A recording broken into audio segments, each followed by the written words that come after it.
Welcome to Gyan Kosh, a digital repository of Sanatani spiritual wisdom. We are now in the midst of a series on Sun, the Pratyeka form of God, and our endeavor is to cover brief insights into the various aspects of the story of the Sun.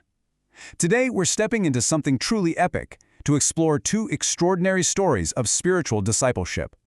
We usually think of the Sun purely as a cosmic feeder, the physical source of all life. But today, we're going to be looking at the Sun in a completely different light. We're going to see Surya not just as a life giver, but as the supreme teacher and honestly the ultimate restorer of lost wisdom. All right, let's dive right in.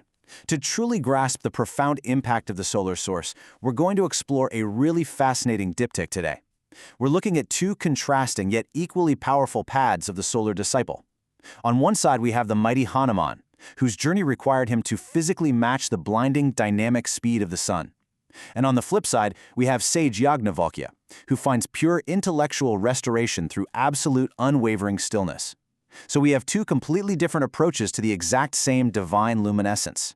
Let's start with Hanuman. To really understand him, we have to look back at his childhood.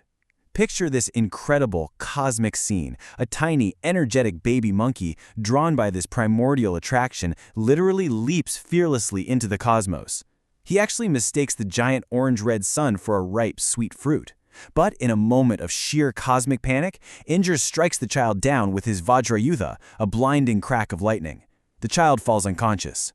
In absolute grief and fury, his father, Vayu, the wind god, withdraws the vital breath of life, causing all of creation to suffocate. To save the universe, the gods gather and shower the child with blessings of invincibility. But Surya, the sun god, did something incredibly special here. He made a sacred, binding promise to personally instruct Hanuman in all branches of divine Veda Vidya when he came of age. Now, fast forward a bit. Imagine growing up and trying to cash in on that promise. Consider the sheer scale of the logistical nightmare Hanuman faced. When Vayu sent his majestic muscular warrior son into the heavens to claim his solar education, Hanuman arrived at Surya's glowing chariot only to face what seemed like an impossible barrier. Surya is the absolute keeper of cosmic time, right? He explains to Hanuman that his chariot, which is pulled by 7 galloping green horses, has to remain in constant, rapid motion across the sky. There are 0 quiet moments to just sit, contemplate, and teach in a traditional way. The sun simply cannot stop. But, a true seeker doesn't look at a barrier and give up. They see a path. Hanuman displayed the ultimate attitude of a determined disciple. Just look at this brilliant proposal he makes. I do not want to stop your movement. I will follow your movement, and as I am following your movement, you teach me. It's an absolute masterclass in adapting to the nature of your teacher rather than demanding the teacher adapt to you. What happens next is honestly mind-blowing. It's a hyper-detailed, breathtaking visual feat. Hanuman turns and leaps backward into the heavens. He completely matches the blinding speed of Surya's golden chariot. Just picture him flying backward through the deep indigo void of space, hands folded in deep reverence, his gaze locked directly onto his guru's face.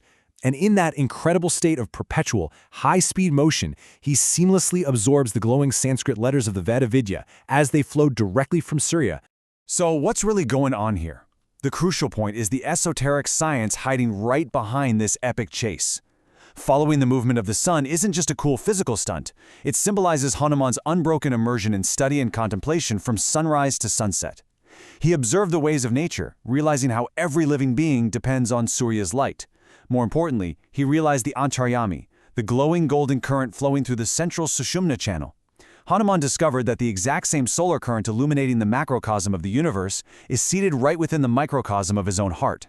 And this brilliantly illustrates the conclusion of his solar education. Surya was so impressed by Hanuman's unparalleled intellect that he declared him a master of all Vedas and actually offered his daughter Suvarchala in marriage. Now wait a minute, you might be thinking, isn't Hanuman a Nitya Brahmachari, a lifelong celibate? Yes, absolutely. This union carries a deep spiritual metaphor. A true brahmachari is someone continuously dissolved in Brahman. Suvarchala literally translates to beautiful, glowing energy or the light of knowledge. So by marrying Suvarchala, Hanuman becomes eternally and inseparably one with the divine wisdom he just internalized. All right, let's switch gears completely and see how this builds into our second story. We're going to shift our focus from the boundless, high-speed cosmos down to the grounding reality of the microcosm. We leave the skies and enter an ancient misty Gurukulam to meet our second hero, sage Yagnavalkya. While Hanuman represents dynamic physical mastery, Yagnavalkya represents the receiver of the sun's pure intellectual light. The conflict here is just so deeply human.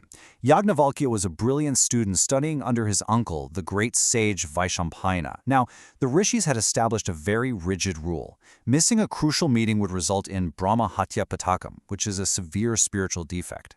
But Yagnavalkya had a real conflict. The meeting coincided exactly with his father's Shraddham, a sacred ancestral duty that had to be performed at midday, right when the sun was at its zenith. Yagnavalkya rightly prioritized his filial swadharma, his inherent personal duty, and missed the meeting. When he offered to share the resulting penance, another student arrogantly boasted he would just take the entire burden himself.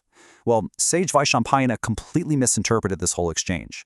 Believing Yagnavalkya was the one displaying supreme arrogance, the furious guru rose in a righteous rage and delivered a devastating curse upon his brilliant nephew. All the Veda Vidya that you have learned sitting here in my ashram, all that Veda Vidya will leave you in this instant. Can you even imagine the tension? The sheer horror of a lifelong pursuit of knowledge being entirely stripped away in seconds.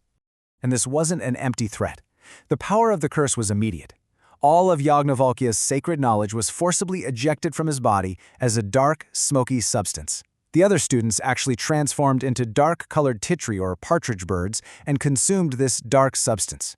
Because of its color and how it was retrieved, this segment of knowledge became known as the Krishna Yajurveda, or the Dark Veda. Yagnavalkya was suddenly left completely spiritually empty, cast out in absolute darkness, desperately awaiting a pure, untouched light. Stripped of absolutely everything, Yagnavalkya turned to the ultimate restorer. Guided by goddess Saraswati, he stepped into a flowing river standing waist-deep. Remember how Hanuman flew backward at light speed? Well, Yagnavalkya did the exact opposite. He embraced grueling physical stillness. He fixed his gaze intensely upon the blazing solar disk and performed rigorous, unwavering penance known as tapas. And then, out of all that intense stillness, a magnificent manifestation occurs. In a vivid display of cosmic power, the solar disk literally tears open in the sky. Surya, deeply pleased by this unwavering tapas, reveals himself not just as the sun, but as the Jnana Swarupa, the very embodiment of divine wisdom, manifesting right there before the spiritually emptied sage. This is the absolute climax of the story. Surya doesn't just return the knowledge Yagnavalkya had lost, he provides something far, far greater. Surya strikes Yagnavalkya's chest with a blinding flash of pure white light. Through this, he bestows an entirely fresh, unrevealed, and pure branch of divine knowledge, the Shukla Yajurveda, the white or clear Veda. And along with this, the radiant verses of the Yagnavalkya Smriti are received as pure Surya Prasadam, a direct, sacred gift from the sun god. So bringing it all together, when we look at both sides of this incredible diptych, a beautiful, unified truth emerges. Whether you are like Hanuman, employing boundless energy to match the blinding speed of the cosmos, or you're like Yagnavalkya, utilizing intense stillness and unwavering focus in your absolute darkest hour, the result is exactly the same. The solar source stands as the ultimate guide and the ultimate restorer of our inner light and wisdom. Thanks for watching. Please like, share, and subscribe to the channel so that you can get immediate notifications about our new explainer postings. Our endeavor is to bring to you the timeless treasure of Sanatani spiritual wisdom in simple language. And also, please note that we are now posting explainers in 10 Indian languages and with multiple playlists covering a variety of religious content. Let us together keep the light of Sanatan burning bright forever. Please visit our channel and check out our full playlist. So what new truths will the light reveal to you today?